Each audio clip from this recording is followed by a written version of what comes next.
Alright. Baik, kita akan melanjutkan pembelajaran kita dan kali ini kita akan membahas tentang hydraulic fracturing. Kita mulai dengan introduction. Oke, jadi hydraulic fracturing itu apa? Hydraulic fracturing itu merupakan well stimulation treatment yang kita perform dengan cara menginjeksikan fluida. Nah, di sini yang penting above fracture pressure, di atas tekanan rekah. Untuk apa? Untuk meng-create highly conductive path dari reservoir menuju sumur yang ujung-ujungnya akan meng-increase well productivity. Oke, jadi again, kita merekah formasi supaya rekahan ini akan menjadi channel bagi fluida masuk dari reservoir ke dalam sumur. Nah, sedikit decision tree-nya juga, seperti tadi di matrix acidizing, kuncinya adalah permeability. Kalau kita punya low permeability reservoir, tapi dia karbonat, kita cek solubility-nya. Kalau solubility-nya di atas 80%, kita bisa lakukan matrix acidizing instead of fracking. Ya, tapi misalnya solubility-nya di atas 70%, kita bisa consider acid frac. Tapi kalau solubility-nya di bawah 70%, lebih baik kita pakai propan fracturing. Nah, kalau kita punya sandstone reservoir, low permeability, mau nggak mau kita lakukan fracturing dengan propan. Kalau kita punya high permeability, maka jika kita punya carbonate reservoir, lakukan matrix acidizing. Nggak perlu di fracturing kalau kita punya high permeability. Tapi kalau kita punya sandstone reservoir dengan high permeability, maka either matrix acidizing atau fracturing dengan tip screen out bisa kita pilih. Oke, jadi seperti itu decision tree untuk stimulasi pemilihan hydraulic fracturing. Oke, objektifnya apa? Ada beberapa objektif yang sangat penting mengapa kita ingin melakukan hydraulic fracturing. Pertama, kita ingin membypass damage, kita ingin men-increase drainage area dan mengubah flow regime. Ya, flow regime biasa itu adalah radial flow, dan pada radial flow itu pressure drop cukup tinggi. Jadi kita bisa mengubahnya menjadi seperti ini, flow regime, supaya performa sumur meningkat. Kita juga bisa mengkoneksikan beberapa rekahan alami, natural frac, sehingga makin tinggi productivity kita. Kita juga bisa koneksi dengan zona-zona yang disconnect. Jadi kita seperti ini ada beberapa sand body yang terpisah, kita bisa satukan, kita bisa koneksikan semuanya dengan menggunakan rekahan. Kita juga bisa koneksikan beberapa thin layer menyatu dan terkoneksi dengan baik ke sumur. Dan juga kalau kita lakukan frac pack, kita bisa reduce sand production. Jadi seperti itu, ada banyak objektif dari hydraulic fracturing. Nah, seperti ini prinsipnya dari production improvement yang bisa di-provide oleh hydraulic fracturing. Pada sumur normal tidak ada damage, maka demikianlah bentuk pressure drop-nya. Starting dari reservoir pressure, stop di bottom hole flowing pressure dengan profile seperti ini. Ini kalau kita punya radial flow. Kalau kita punya formation damage di sini, akan ada additional pressure drop, excessive pressure drop. Sehingga bottom hole flowing pressure dalam tanda petik berkurang banyak karena tergerus oleh formation damage, karena ada plugging dan lain sebagainya. Dan kalau bottom hole flowing pressure terlalu kecil, bisa jadi dia nggak mampu mengangkat fluida ke atas. Oke, jadi ini berbahaya kalau kita punya formation damage. Nah, kalau kita lakukan hydraulic fracturing, kita bypass damage ini, tidak kita dissolve ya, tidak kita dissolve, itu penting, kita membypass, maka kita melakukan stimulasi. Oke, pada stimulasi, sisa bottom hole flowing pressure kita bisa tinggi.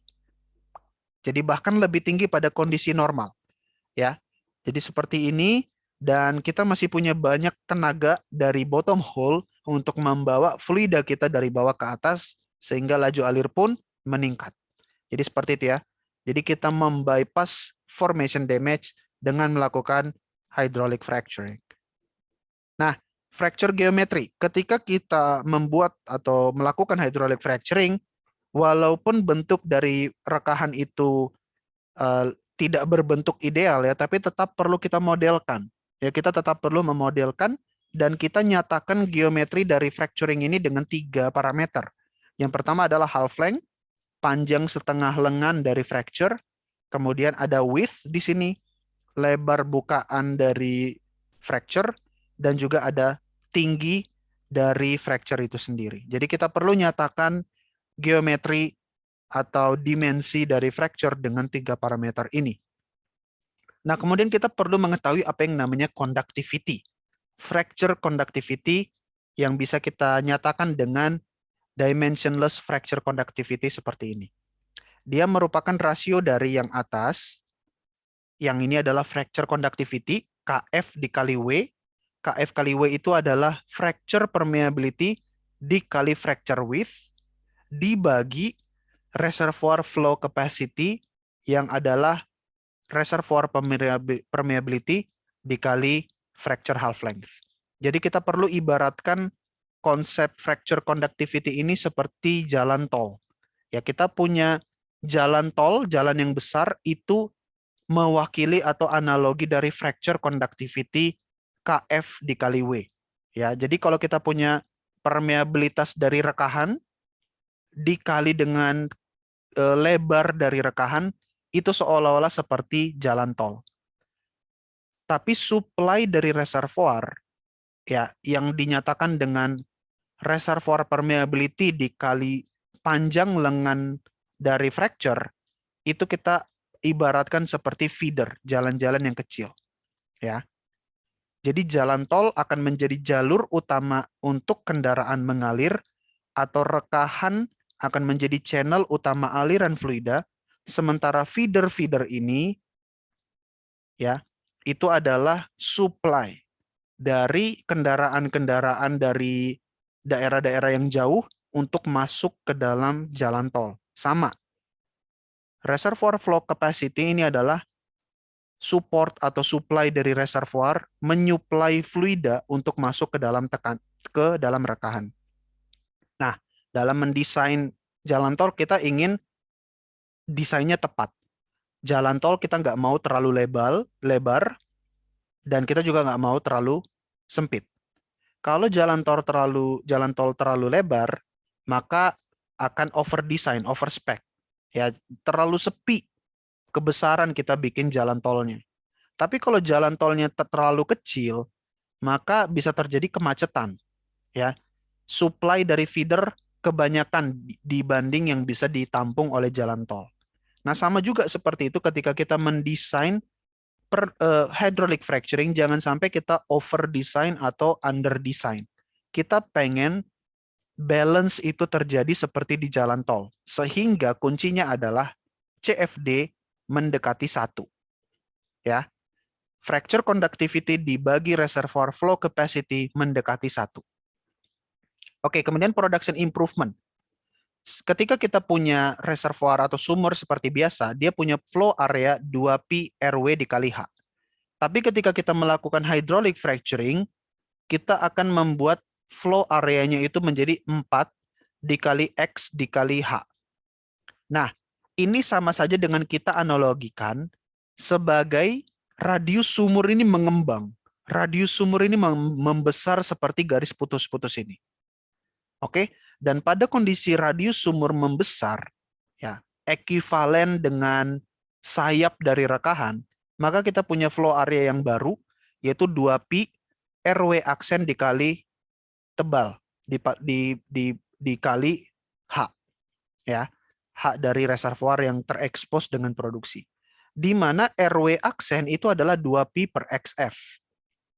Oke, nah, pada kondisi seperti ini, karena RW kita lebih besar, ya, karena wellbore radius kita lebih besar, tentu saja laju alir kita meningkat, productivity meningkat. Seberapa kali? Kita bisa menghitung seberapa kalinya dengan rumus ini. FOI atau fold of increase. Ya, kita bisa membaginya seperti ini. Yang atas, logarithmic natural dari RE dibagi RW ditambah skin, kalau kita punya skin. Dibagi logarithmic natural RE tapi dibagi RW aksen. Nah, pada fracturing, RW aksen kita ganti dengan yang ini. 2Pi, 2 per Pi dikali XF yang ini. Oke? Dan pada kondisi seperti ini, FOI akan di atas 1. Jadi kita melipat gandakan produksi kita. Ya, volt of increase dengan rasio seperti ini. Kalau kita punya reservoir yang high permeability, kita bisa expect, kita bisa target FOI 2-3 kali. Tapi pada low permeability, kita bisa expect FOI, volt of increase, itu bisa sampai 10 kali. Karena memang pada low permeability reservoir, itu produksinya kecil. Ya, jadi bisa kita lipat gandakan sampai 10 kali. Nah, ketika kita punya low permeability reservoir, berdasarkan prinsip conductivity tadi, oke, kita ingin mendesain seperti ini, ya, XF-nya panjang, oke, tapi tidak harus W-nya itu besar, ya, ketebalannya itu nggak harus tebal, seperti itu. Tapi kalau kita punya high permeability, maka XF itu nggak terlalu penting, ya. Kita bisa cukup buat fracture yang cukup pendek seperti ini, tapi dia gembung. Ya, jadi XF-nya nggak begitu panjang, oke, tapi W-nya bisa lebih tebal.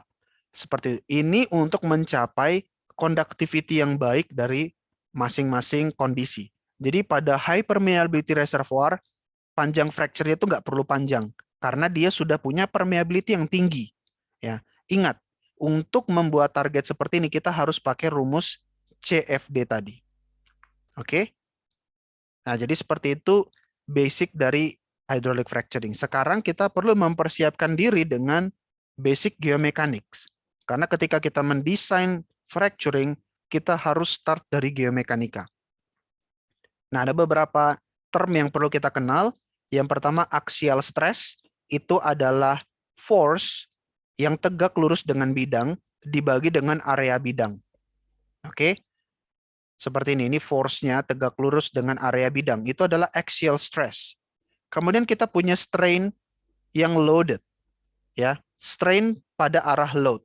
Nah, arah load-nya kan tegak lurus, sehingga delta X itu ada pada jarak atau direksi yang ini, pada vertikal juga. Nah, strain pada arah X itu adalah delta X dibagi X. Oke, perubahan panjang atau tebal material dibagi panjang original. Strain Y pada arah Y, arah yang tidak di load. Ya, arah yang tidak di load itu kan yang horizontal. Kita sebut strain Y pada arah unloaded. Itu adalah minus delta Y, ya, minus delta Y dibagi Y. Oke. Nah, perbandingan antara strain Y dibagi strain X itu kita sebut sebagai Poisson ratio. Oke, kita sebut sebagai Poisson ratio. Ada tanda minus supaya Poisson ratio ini selalu bernilai positif. Ya, jadi Poisson ratio ini perlu kita keep in mind. Itu adalah perbandingan dari strain pada arah yang di load dibagi pada arah yang unload dibagi yang di load. Nah, ada beberapa nilai Poisson ratio. Sandstone dengan gas itu nilainya seperti ini. Sandstone berisi liquid, ini nilainya. Limestone dan shale masing-masing nilainya seperti pada tabel. Nah, jadi dengan nilai-nilai Poisson ratio seperti ini perlu kita input nanti ke dalam software untuk mendesain geometri dari fracture kita. Kemudian ada yang namanya Young's modulus. Nah, ini adalah kurva mekanika material, stres terhadap strain. Oke, kita punya zona elastic regime di mana dia slope-nya lurus, tapi kita juga punya plastic regime seperti ini.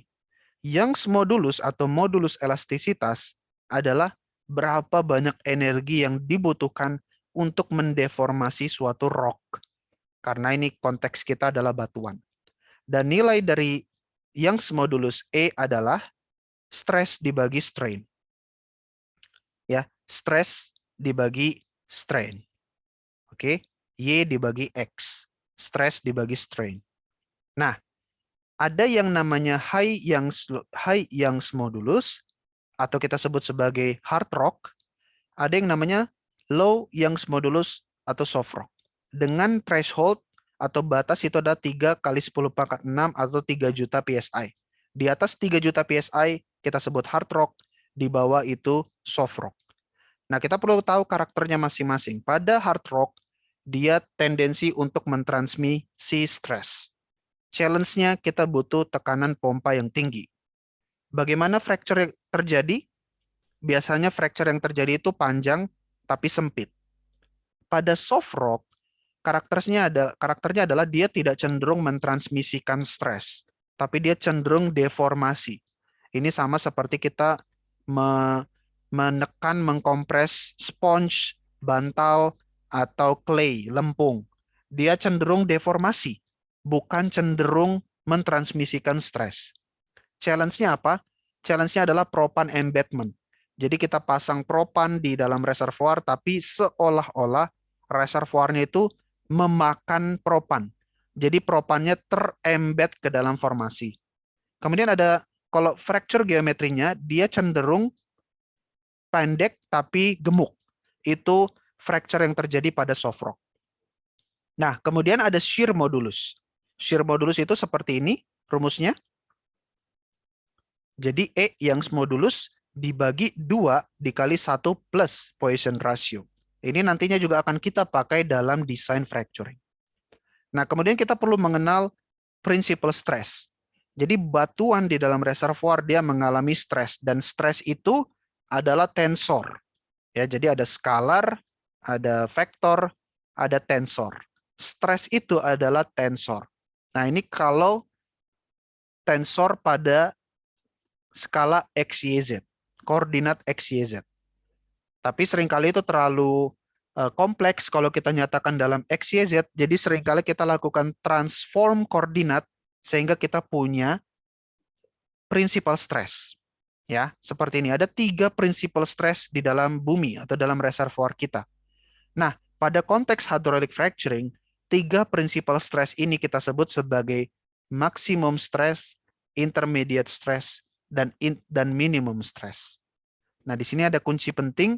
Hydraulic fracture itu akan initiate dan propagasi dengan least energy, dengan energi sesedikit mungkin, karena memang itu hukum alam. Ya, bagaimana itu terjadi? Dia akan melakukan propagasi perpendikular terhadap arah dari minimum principal stress. Nanti ini akan kita bahas.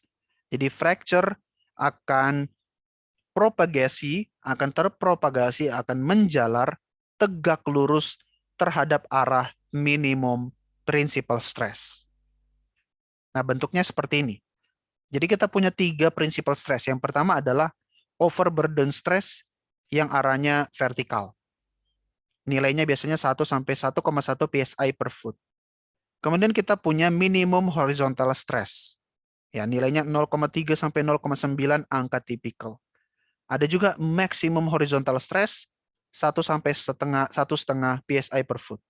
Nah, fracture akan open perpendicular to minimum stress. Minimum stress dari ketiga prinsipal ini adalah minimum horizontal stress, dan arahnya adalah ini ke sini. Ya, arahnya ditunjukkan oleh panah warna merah ini, dan fracture akan membuka pada arah tegak lurus terhadap fracture akan menjalar tegak lurus terhadap minimum stress. Jadi karena minimum stress ke sana, tegak lurusnya fracture akan menjalar ke sini. Oke, jadi seperti itu kuncinya. Jadi fracture akan menjalar tegak lurus terhadap minimum stress. Jadi tinggal kita tanya di mana minimum stress, maka fracture akan menjalar, akan mengembang gitu ya, menjalar tegak lurus terhadap itu. Tapi fracture akan membuka, ya, dia membukanya searah dengan minimum horizontal stress. Jadi window dia membukanya bibir atau mulut dari fracture ini pasti adalah melawan dari minimum horizontal stress. Seperti itu.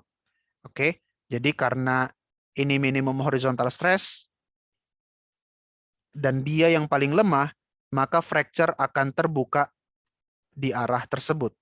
Jadi di sini fracture-nya. Membuka melawan si minimum horizontal stress. Nah, bagaimana kalau ini adalah maksimum horizontal stress-nya di sini? Dan overburden stress-nya itu ternyata menjadi least principal stress.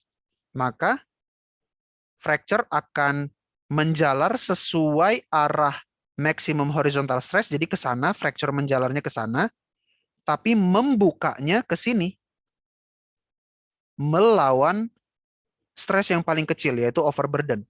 Overburdennya pengen mendorong ke bawah, tapi karena overburdennya enggak besar, dia yang paling kecil, jadi dia fracture bisa membuka melawan ke atas itu, melawan stres ke bawah. Jadi dia membukanya vertikal. Jadi seperti itu prinsip dari propagasi, penjalaran, dan arah mulut dari fracture itu terbuka.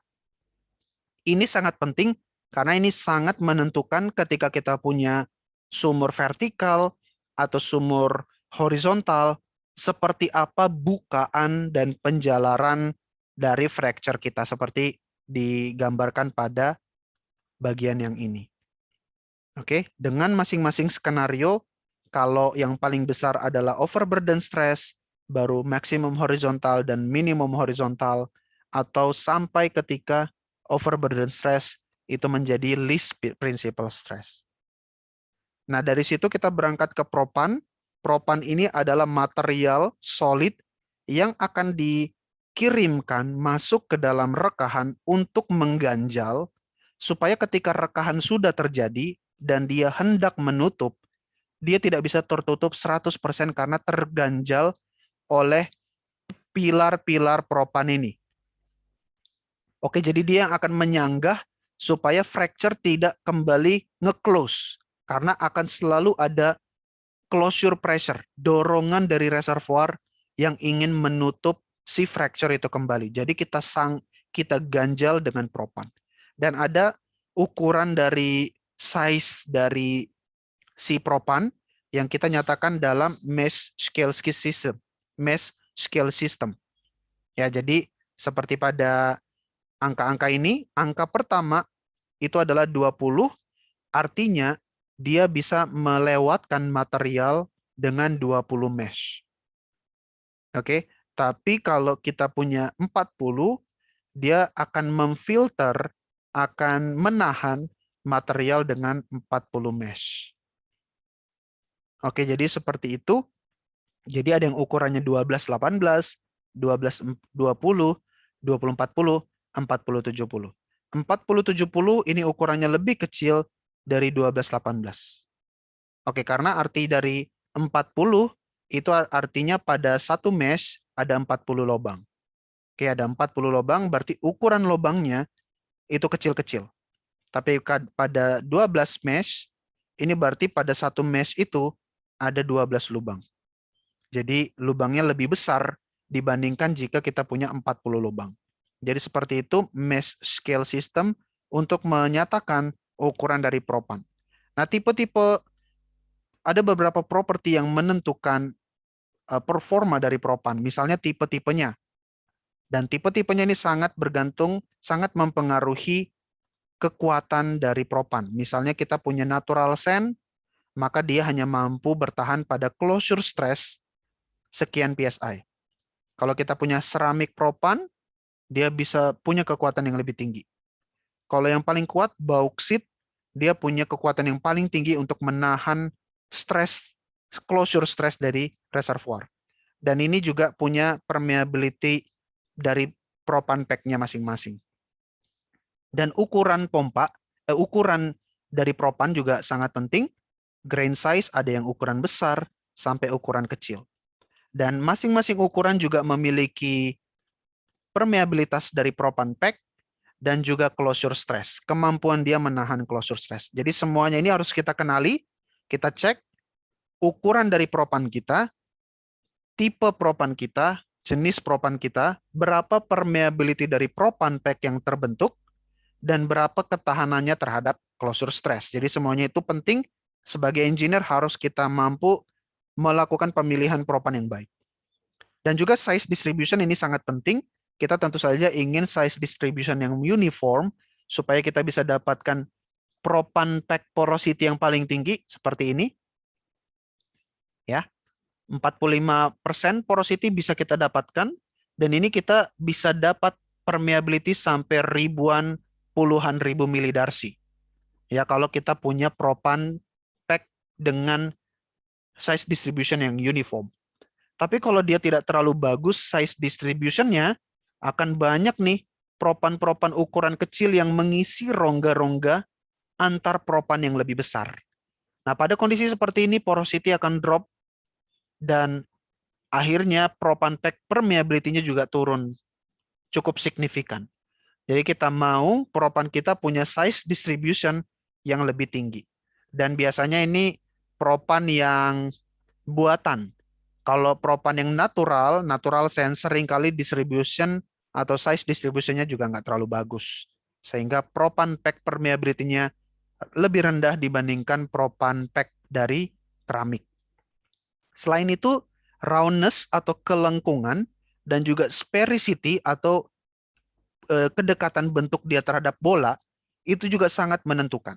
Ya, kalau dia roundnya tinggi, itu berarti dia punya kemampuan mendistribusikan stres pada seluruh bagian tubuh propan itu dengan baik. Tapi kalau dia punya edge, punya tepi-tepi yang tajam, maka akan ada daerah dengan terkonsentrasi stres. Ya, stres dari closure stress dari reservoir akan terfokus pada bagian-bagian tertentu saja, pada bagian-bagian edge dari propan, dan itu akan membuat propan rentan untuk fail, untuk rusak, untuk break, karena terkonsentrasi si stresnya. Jadi kita ingin yang lebih bentuknya round, supaya dia bisa mendistribusikan pressure atau stres dengan lebih baik. Demikian juga dengan spear. Kalau dia semakin spear, maka kita akan punya porositas dan permeability yang lebih baik. Tapi kalau dia mendekati seperti kubus dan banyak edge-nya, maka ini sama seperti distribusi size yang tidak terlalu bagus. Ya, porositas kita, permeability kita akan turun tajam. Jadi bentuk, ya, roundness dan sphericity dari propan ini juga sangat penting untuk mempengaruhi performa dari propan. Kemudian ada fracturing fluid, tadi ada propan, fracturing fluid, dan objektif utama dari fracturing fluid adalah mendeliver propan sampai ke formasi. Oke, jadi dia perlu viskositas yang cukup supaya dia bisa mengangkut propan dengan baik. Bayangkan kalau frac fluid ini adalah water, pasti kepisah, airnya habis duluan, propan masih ketinggalan di dalam botolnya ini. Nah, tapi kalau kita punya viscosity yang tinggi seperti gel, dia bisa mengangkut propan dengan baik sampai ke dalam rekahan, ke dalam reservoir, dan mampu mengganjal dengan baik. Ada beberapa kriteria. Viskositasnya harus cukup. Kemudian non-toxic, non-damaging kepada reservoir. Gampang dibuat karena kita akan buat dengan on the fly. Fluid loss-nya turun, kecil, supaya tidak banyak yang rembes, yang loss ke dalam reservoir. Friksinya harusnya kecil, supaya tidak ada pressure drop yang berlebihan. Mudah untuk nge-break. Jadi ketika nyampai ke dalam formasi, ke dalam rekahan, gel-gelnya itu bisa nge-break dan akhirnya dia bisa loss ke reservoir setelah propan pack terpasang dengan baik. Kemudian sebaiknya environmentally friendly dan economical. Dan ini komponen-komponennya ada KCl, scale inhibitor, surfaktan, friction reducer, acid, biocide, iron control, breaker, crosslinker, dan komponen utamanya adalah water. Jadi seperti itu. Dulunya base fluidnya adalah oil, oke, karena oil ini tidak terlalu damaging terhadap formasi, ya, karena dia natural ada di reservoir, jadi memang dia tidak damage terhadap formasi. Tapi karena kita ingin menjual oil, lama-kelamaan ya oil semakin tidak disukai untuk menjadi base fluid. Karena ini sama saja dengan kita buang oil. Selain itu, oil ini tidak environmentally friendly dan susah untuk dihandle. Jadi semakin ke sini, majority untuk frac fluid itu dominannya adalah water karena dia lebih safe, lebih environmentally friendly, available dalam jumlah banyak, economical, tidak mahal, tapi ada problem, dia bisa damaging to clay, bisa menyebabkan clay swelling. Tapi kalau kita punya aditif KCl, harusnya ini bisa kita hindari. Nah, untuk memberikan viscosity yang tinggi, kita perlu memakai polimer, memakai gel, supaya viskositas dari frac fluid ini memadai untuk mengangkut propan. Jadi, kita perlu kenali polimer itu apa. Ini adalah kalau linear polymer, branch polymer, tapi kalau kita tambah cross-linking agent, maka dia akan membentuk cross-link polymer seperti ini, dan viscosity-nya ini bisa berpuluh-puluh atau bahkan beratus-ratus kali lebih tinggi dibandingkan linear polymer. Nah, kita bisa membuat frac fluid dengan cara seperti ini. Ada water, ada agen pembuat gel, gelling agent biasanya guar gum, membentuk linear gel dengan 50 centipoise viscosity. Oke. Dan kemudian kita tambah cross linker, itu borat biasanya, dan kita bisa membuat cross linking gel sampai 100 centipoise. Oke, jadi bisa berlipat kali ganda viscosity yang kita dapatkan. Nah, kalau bentukannya kira-kira seperti ini. Mulai dari linear gel sampai ke crosslink gel. Terlihat jelas viscosity crosslink polymer ini jauh lebih besar dibandingkan linear gel. Nah, bagaimana ketika sudah sampai propan ke rekahan, ke formasi, kita nggak mau gel itu selamanya stay di situ. Kita ingin gel ini nge-break. Ya, kita ingin gel ini harusnya nge-break supaya tidak terjadi formation damage. Bagaimana caranya? Kita taruh di dalam campuran frac fluid ada yang namanya breaker. Jadi breaker ini retarded. Dia tidak langsung aktif saat itu juga. Jadi dia baru beroperasi beberapa jam setelah dia dimasukkan ke dalam komponen frac fluid. Dan setelah propan terpasang di rekahan, udah masuk ke dalam rekahan, barulah breakernya aktif dan dia akan memotong rantai-rantai koneksi crosslinking ini. Sehingga dari crosslink gel menjadi linear gel dan water. Dan pada kondisi seperti ini, baik linear gel maupun water bisa loss ke formasi, bisa rembes masuk ke dalam formasi, dan akhirnya propan pack kita bersih dari gel. Ya, dan dia bisa jadi channel yang baik untuk fluid flow. Nah, tadi udah bahas geomekanik, kita udah bahas propan, kita udah bahas frac fluid. Sekarang bagaimana sih memodelkan dan mendesain fracturing secara singkat? Kita perlu lakukan geomechanical analysis dengan membuat mechanical earth model. Ya, kita perlu data-data logging. Ya, misalnya dengan sonic log, starting point-nya sonic log. Kita punya data velocity dari compression compressional stress, dan juga ada, atau kita dapatkan delta T ini, ya.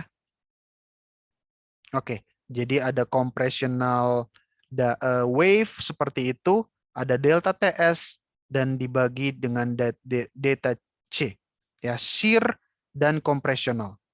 Oke, tergantung sebenarnya, kalau log-log tidak selalu ada gitu ya, tapi kalau kita punya log sonic log yang sophisticated yang memang persiapkannya untuk fracturing design, kita bisa pasang kedua sonic log baik untuk shear wave maupun compressional wave, ya, S dengan C.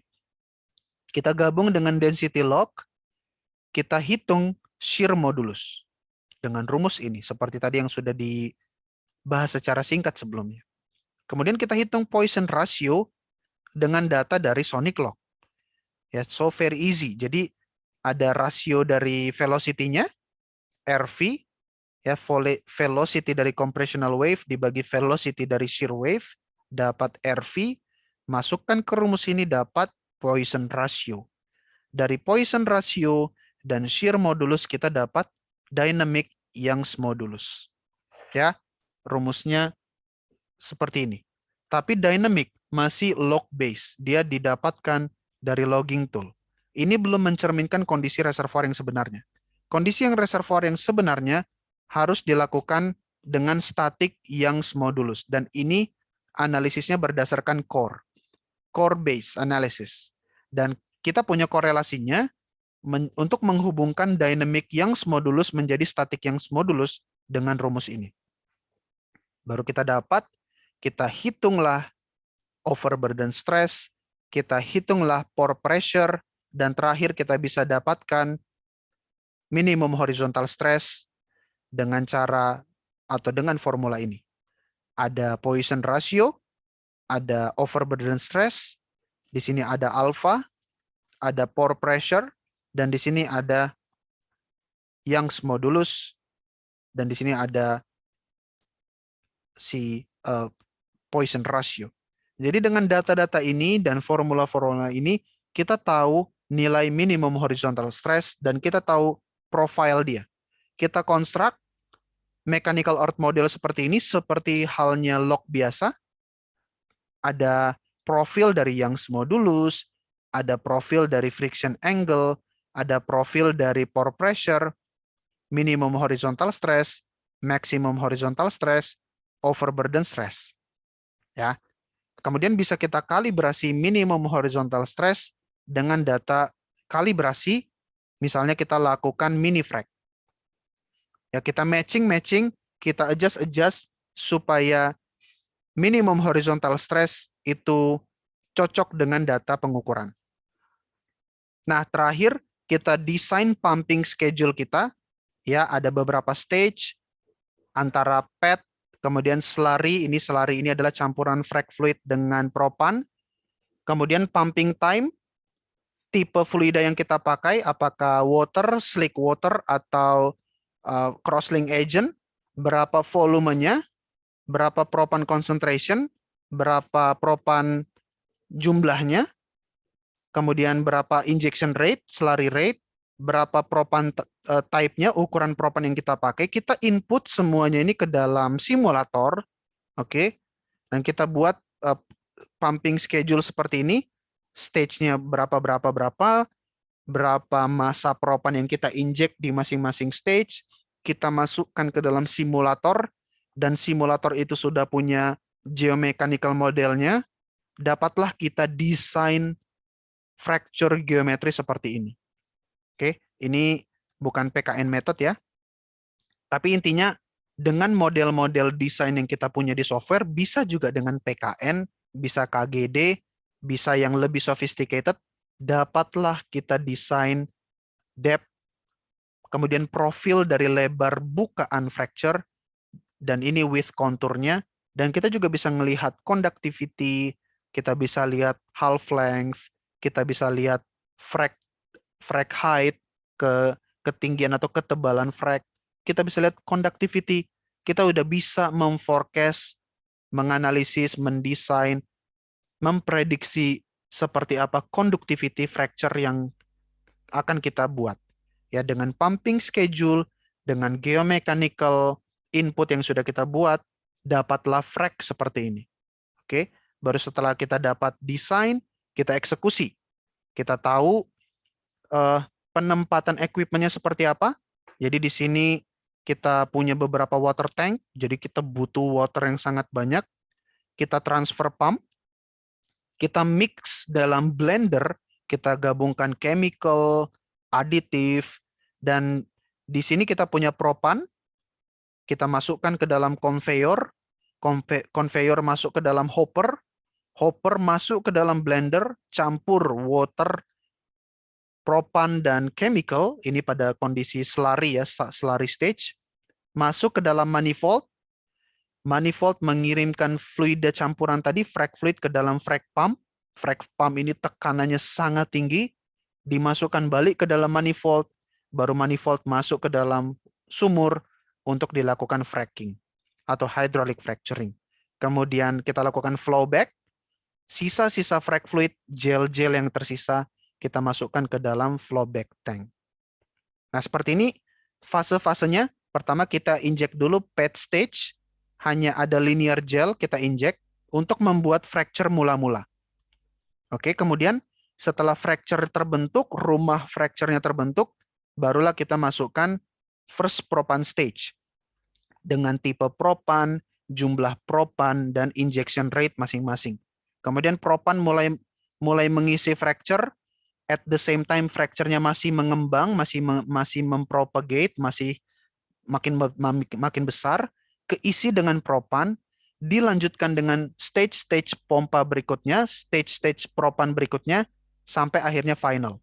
Dan yang jelas, pada stage terakhir kita buat di sini propannya makin konduktif, supaya conductivity propan atau conductivity fracture di depan perforasi itu yang paling tinggi, supaya produktivitinya pun makin tinggi. Jadi di sini konsentrasi propan makin besar, ukuran propan makin besar, supaya konduktivitas di sekitar perforasi inilah yang paling tinggi. Waktu kita masih punya, ada berapa menit lagi, Fahmi? Seharusnya sampai 11.25 sih, Mas. Tapi nggak apa-apa, dilanjutkan dulu aja. Oke, jadi ini dikit lagi kok ya, dikit lagi ya. Jadi kita selesaikan. Nah, bisa juga kita lakukan tip screen out. Ini untuk membuat fracture atau propan pack yang lebih gemuk, dan ini akan memberikan conductivity yang lebih baik. Ini biasanya kita lakukan pada high permeability reservoir seperti itu, atau bisa juga di low permeability reservoir untuk membuat fracture-nya ini lebih gemuk sehingga productivity semakin meningkat. Ya, seperti ini clean up. Jadi kita flow back sisa-sisa gel yang ada di dalam fracture supaya sisa propan kita bersih. Tidak ada sisa-sisa gel yang akan membuat formation damage. Oke, kemudian historinya seperti ini. Di sepanjang sequence dari operation kita inject pad stage, hanya frac fluid saja. Baru kita masuk slurry stage. Di sini kita naikkan propan concentration-nya yang berwarna ungu. Oke, di sini ya warna ungu adalah measured surface propan concentration. Baru setelah selesai semua propan sudah diinjek sesuai dengan schedule, baru kita flush, baru terakhir kita shut in. Nah, pada monitoring kita punya plot seperti ini, pressure, waktu, rate, dan concentration. Yang biru ini adalah injection rate, yang ini adalah surface pressure. Jadi kita monitor semuanya, konsentrasi propan, pressure di wellhead, pressure injection, dan juga laju alir. Dan semuanya ini, historical pressure seperti ini, kita masukkan lagi ke dalam analisis, ke dalam simulator, dan kita dapatkan final fracture geometry, berapa width-nya, berapa panjangnya, berapa fracture conductivity, dan bisa kita bandingkan dengan desain kita. Jadi ada desain, ada final result, baru kita bandingkan apakah desain kita sudah bagus untuk memforecast hasilnya seperti apa. Nah, dari hasil conductivity seperti ini, inilah yang akan kita ambil hasilnya, dan kita bisa pakai nilai conductivity untuk nodal analysis, IPR, dan lain sebagainya. Oke, that's all untuk hydraulic fracturing. Terima kasih. Kita masuk ke Q&A. Terima kasih, teman-teman.